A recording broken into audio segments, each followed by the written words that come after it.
Hey, hi, hello again. It's your friendly neighborhood fainting goat. Um, I wanted to give a video on tips and tricks for family members and friends of those with us who have narcolepsy. My family has been very understanding and very educating towards narcolepsy. If there is a article out there, they've read it, they found it, they've sent it to me, which I've probably already read it, but it's nice knowing that they're trying to educate themselves as well. Uh, I wanted to give tips for more than one reason. I I actually see a counselor, and I strongly suggest anyone with narcolepsy see a counselor. It helps a lot. Um, but these are just little simple things that our family and friends can do to make things a little bit easier for us. Some of these will apply to people with cataplexy, and some of them are just for standard narcolepsy. One of the biggest issues I have is nap time. I will get so exhausted and so tired that I have to take a nap.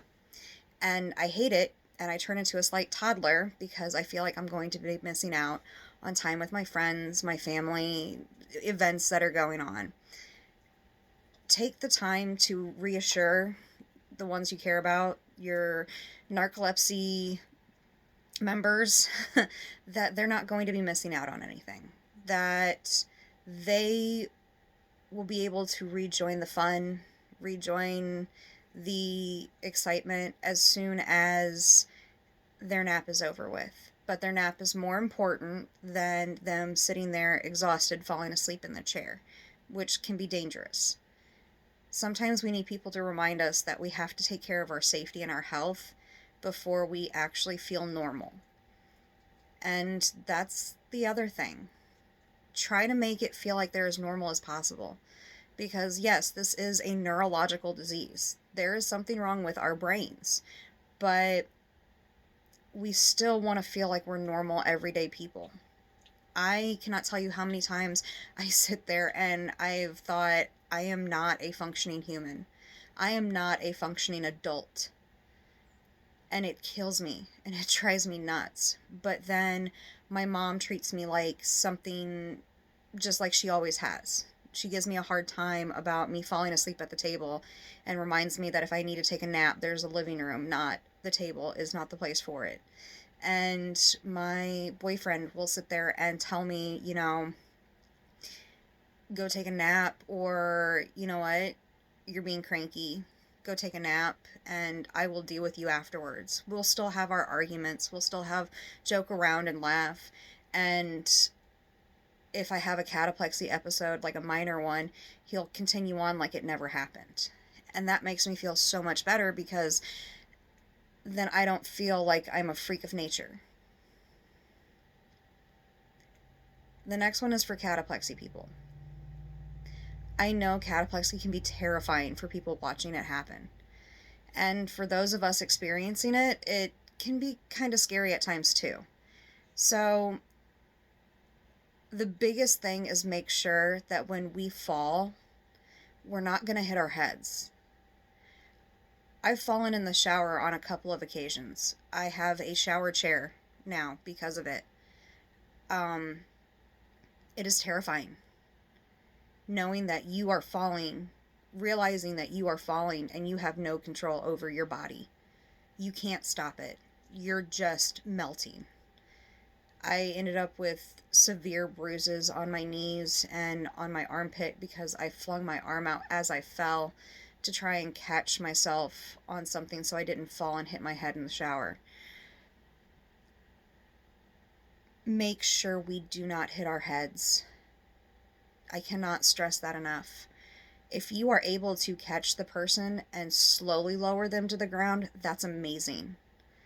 But if all you can do is make sure you get there at the last second and they don't hit their head, you are seriously a hero that day. And we are very lucky for people that realize and see the signs when they're starting. If it's a minor cataplexy episode, try to ignore it. Unless you've been given other directions or specifications from your narcoleptic, just try to ignore it. Because cataplexy makes us feel like well, I know at least for me, cataplexy sometimes makes me feel like I'm almost like I have Tourette's. I got in an argument once with my boyfriend, and every other sentence out of my mouth, I was so upset I was having cataplexy. So after every time I had a cataplexy episode, I came right back to and started arguing again after an expletive, and it was rough. Make sure we take our medications on time. I have 3 alarms set on my phone.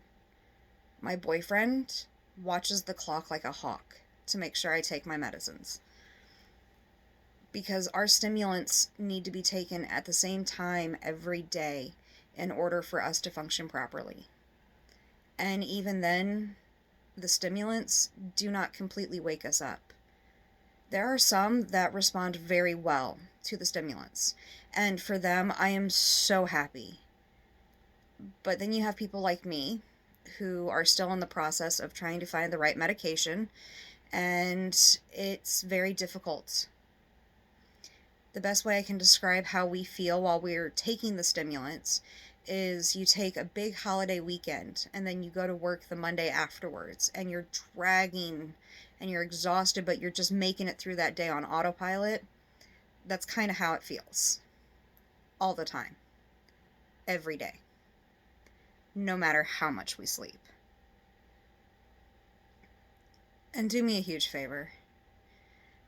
I know you're going to talk about nights where you've had crappy nights of sleep. Keep in mind, every night for us is a crappy night of sleep. A lot of us suffer from insomnia as well, because narcolepsy is more than just sleeping during the day.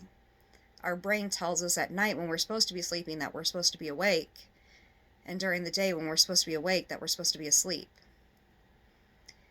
So try to keep that in mind when you complain about your night's sleep, that we understand. We get it. And we're sorry that you had a rough night.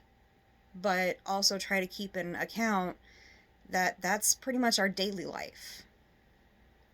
So these were just some little things here and there that I found. I always have an energy drink in my fridge for days that I have to do things like grocery shopping, or I have family members coming over for dinner, or I'm babysitting my nieces or nephews, or I have to go to doctor after doctor after doctor that day.